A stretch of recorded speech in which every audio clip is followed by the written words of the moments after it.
Bueno, vamos a añadir a Jorge Rodríguez, profesor en Derecho Internacional. ¿Qué tal, Jorge? Buenos días. Buenos días. Bueno, estamos viendo acciones brutales por las dos partes. ¿Cuáles de ellas violan claramente el derecho internacional?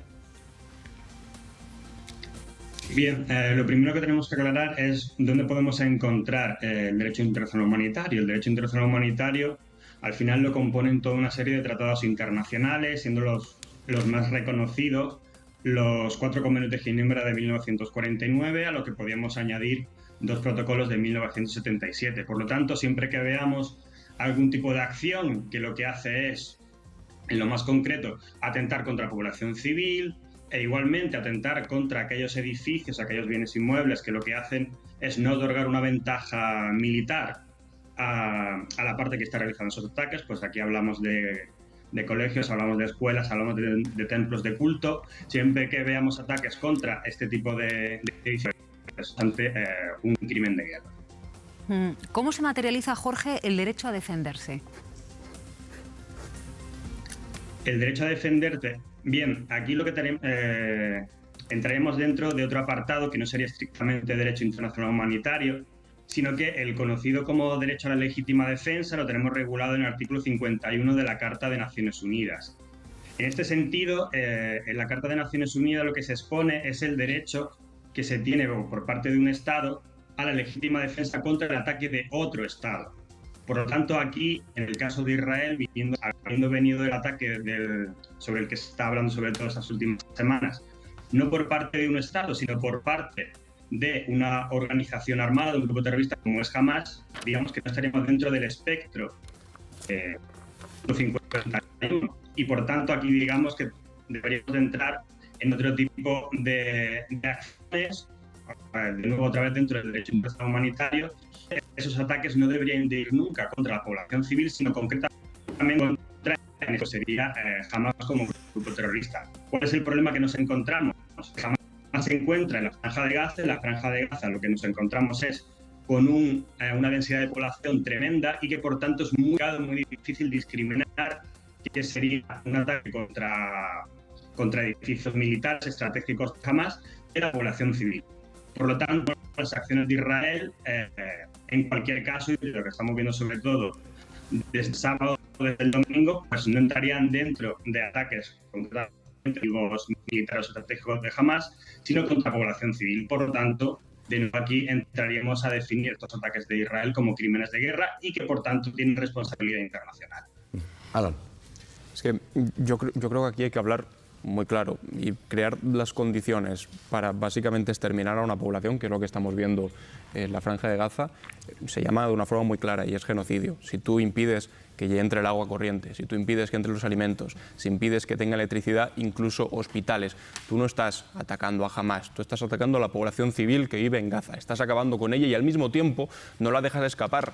Dicen, no, que abandonen el norte porque vamos a entrar. ¿A dónde quieren que vaya si están todas las fronteras cerradas? ¿Quieren que salgan por el mar nadando? Además de beber agua del mar, quieren que salgan nadando por el mar. Eso se llama clarísimamente genocidio, crear las condiciones para exterminar a una población entera que no es responsable de los ataques que hizo Gaza. Y a mí me parece curioso al mismo tiempo, como se dice, no, tendría que haber proporcionalidad en la respuesta que tiene que llevar a cabo Israel como Estado democrático contra el acto terrorista de Hamas. Tendrían que crear un corredor humanitario, incluso la cosa más básica, tendrían que volver a abrir los grifos para que les llegase el agua corriente a la población gazatí. Pero es que yo creo que partimos de algo mucho más básico, que es que no se tendría que estar bombardeando a población civil para que ni siquiera tal vez hubiese que crear ese corredor humanitario o que estuviésemos discutiendo sobre una cosa de mínimos que es abrir un grifo. No se tendría que bombardear a la población civil y eso no forma parte de ningún tipo del derecho legítimo de defensa, porque es bombardear a población civil, es algo que no se ha visto en ningún lado, que está completamente en contra del derecho internacional y creo que no tendríamos que estar reivindicando las migajas de él, que se abra un pequeño espacio por el que se alivie la población y puedan salir. No, no, que no se bombardea a población civil, ni más ni menos que eso. Todo lo demás yo creo que se está discutiendo sobre absolutas migajas. Pero si Hamas los utiliza como escudos humanos, ¿cómo vas contra Hamas en un territorio como es Gaza? A mí me sorprende por bombardeando hospitales. No, yo no justifico, por Dios, que se bombardeen hospitales, quiero decir. O sea, la situación es endiablada, por supuesto. ¿Cuál es la fórmula en un territorio que es una absoluta ratonera como es Gaza, donde los terroristas de Hamas utilizan a la población civil y lo llevan haciendo años como escudos humanos? ¿Cómo responde Israel? Quiero decir, es que no me parece tan fácil. Eso es caer en el argumento de Israel, ¿no? Es decir, no se puede utilizar, ¿no?, castigos colectivos contra la población civil porque está prohibido en todas las convenciones internacionales, ¿no? Y pero decir si no y seguir repitiendo esto. una y otra vez que Hamás utiliza a 2 millones como escudos humanos, yo creo que es hacerle el juego yo a no he dicho Israel. que utiliza 2 millones, pero yo sí que creo que utiliza población civil. No, yo creo que, fíjate, es que ni siquiera pueden salir por el mar, porque la salida por el mar también la controla y la bloquea Israel. Por tanto, oiga, usted, es grave porque el ministro de Defensa, que es uno que se acaba de incorporar, lo que dice es que lo que vamos es a destruir completamente Gaza. Esto es lo que ha dicho. Sí. A lo mejor es una expresión que hace pues para asustar a la gente y que salgan huyendo. Pero esto es lo que ha dicho, y esto es un tema grave. Oiga, si además usted quiere que la gente se vaya, vale, los del norte, ¿y dónde se van?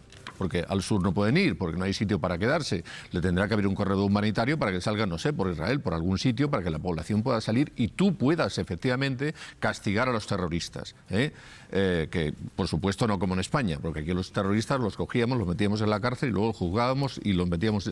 Pero directamente los van a matar. Y mira, a mí... que lo hagan con esta gente que ha sido tan brutal y tan nazi en lo que hicieron el otro día, pues no me parecería ni incluso mal, porque bueno, la situación es la que es. Yo creo, Vera, antes de continuar, ¿no? La situación es muy complicada, Yo... Desde aquí, desde la televisión pública, defendemos el Estado de Derecho. Yo sé que es una situación que es límite, que nos puede llegar a soliviantar a todos, pero bueno, creo que se pueden dar pistas para cómo afrontar esto, que va a ser desde el punto de vista, entiendo, de la mediación internacional, ¿no? Porque tú mismo mencionabas antes, bueno, aquí tiene que haber ya actores internacionales que empiecen a ayudar a uno y a otro a acercar posturas, porque yo personalmente tengo la sensación de que esto ya se ha ido de las manos, que cada uno, Vera, va hacia un extremo y que necesitamos gente que les vuelva a reconducir hacia el acercamiento. Y que puede empeorar, como Irán, por ejemplo, tome posición. Es decir, es que la situación es terrible, pero puede ir a peor. Es decir, es que esto puede desencadenar en una guerra en la que no solamente esté Israel y Gaza, sino en la que haya otros actores como Irán, que es una potencia nuclear. Ojo con eso. Lo que le interesa justamente a Hamás es que el conflicto se extienda. Cuidado, ellos ya saben que no tienen nada que hacer en una conflagración pues, enfrentándose al ejército israelí. Por tanto, lo que quiere Hamás es extender el conflicto y que entre Irán. Y esto se puede producir. Y se puede producir con bastante facilidad. Yo creo que si Israel sigue en esta, digamos, operación por su parte de bombardeos continuos sin que la población civil pueda tener garantías de salida, etcétera, etcétera, al final sí que vamos a ver algún movimiento. Y yo le he dicho a Irán, que han dicho, por cierto, que nosotros tenemos el dedo en el gatillo. Son expresiones todas muy graves y efectivamente la presión de quien puede más, que es Estados Unidos, tenía que ser fundamental para evitar que lo que ahora está sucediendo pueda escalar a un grado mayor, lo que está sucediendo por parte del ejército de Israel. Que persigan a los terroristas, que los persigan, a la población civil, no. Bueno, pues en nada seguimos pendientes de la información que nos llega desde Gaza, desde Israel, pero también hasta ahora seguimos pendientes de Bruselas. Vais a ver ahora una imagen, es un cordón policial situado en un barrio de Bruselas. Ahí la policía ha neutralizado a un hombre, según palabras de la ministra de Interior, de un disparo. En ese barrio es precisamente donde se estaba buscando al autor del atentado que mató anoche a 2 personas y que provocó heridas a una persona más. Vamos a conectar en directo con Bruselas. Ahí está nuestro compañero Marc Camp de la Creu. Marc, muy buenos días. ¿Cuál es la última hora?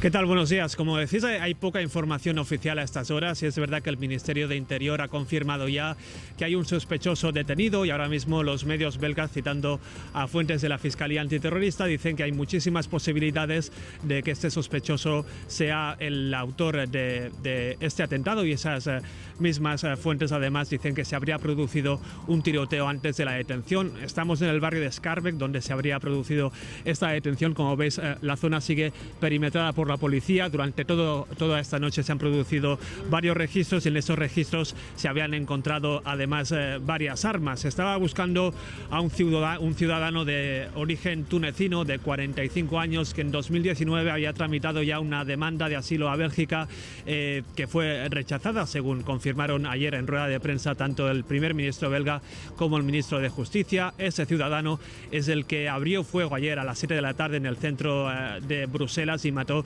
a dos personas, una con nacionalidad sueca, y otra también de origen sueco, pero que en ese momento llevaba un pasaporte suizo, por lo tanto que tendría la doble nacionalidad del país. La región bruseliense ha despertado esta mañana en nivel de máxima alerta, nivel 4, con buena parte de las escuelas de la ciudad cerradas.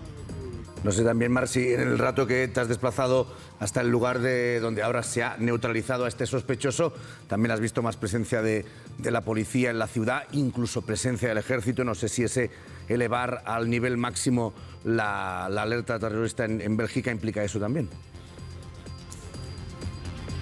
Sí, el nivel 4 es el nivel de alerta máxima en la región bruseliense. Significa que es el nivel de riesgo inminente de ataque terrorista, y ahora mismo ya el Centro de Gestión de Crisis decía a los bruselienses que se quedaran en casa, que evitaran cualquier tipo de desplazamiento, porque este sospechoso del atentado andaba suelto por la ciudad, porque huyó ayer después del tiroteo. Sí es verdad que no hay una orden oficial de cerrar las escuelas, lo dijo ayer hoy a las 5 de la madrugada, lo decía el primer ministro belga. No hay una orden oficial de cerrarlas, pero sí es verdad que muchos centros han advertido a las familias que las escuelas quedarían hoy cerradas, que era mejor quedarse en casa, y muchas empresas también están comunicando a los empleados que hoy es un día para teletrabajar. Efectivamente hay más presencia policial en la ciudad. El perímetro aquí en este barrio es muy amplio, ya veis que empieza aquí en esta zona, pero recorre varias calles. Evidentemente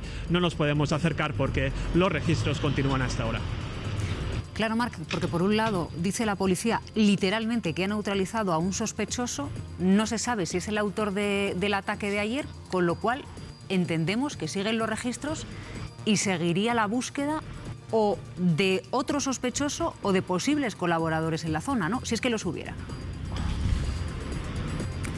Sí, hay que esperar ahora mismo a la confirmación oficial. Y os digo que los medios belgas que han hablado con la Fiscalía Antiterrorista dicen que es altamente probable que esta persona sea realmente el autor del atentado, pero queda por confirmar esta información. Lo que sabemos es que esta noche en este barrio se ha registrado un inmueble en el que esta persona de 45 años que la policía identificó como autor del atentado se habría alojado, y probablemente la detención se ha producido muy cerca de este inmueble, pero ahora es el Ministerio de Interior el que debe comunicar en las próximas horas si realmente es el sospechoso, es el autor del atentado de ayer o no.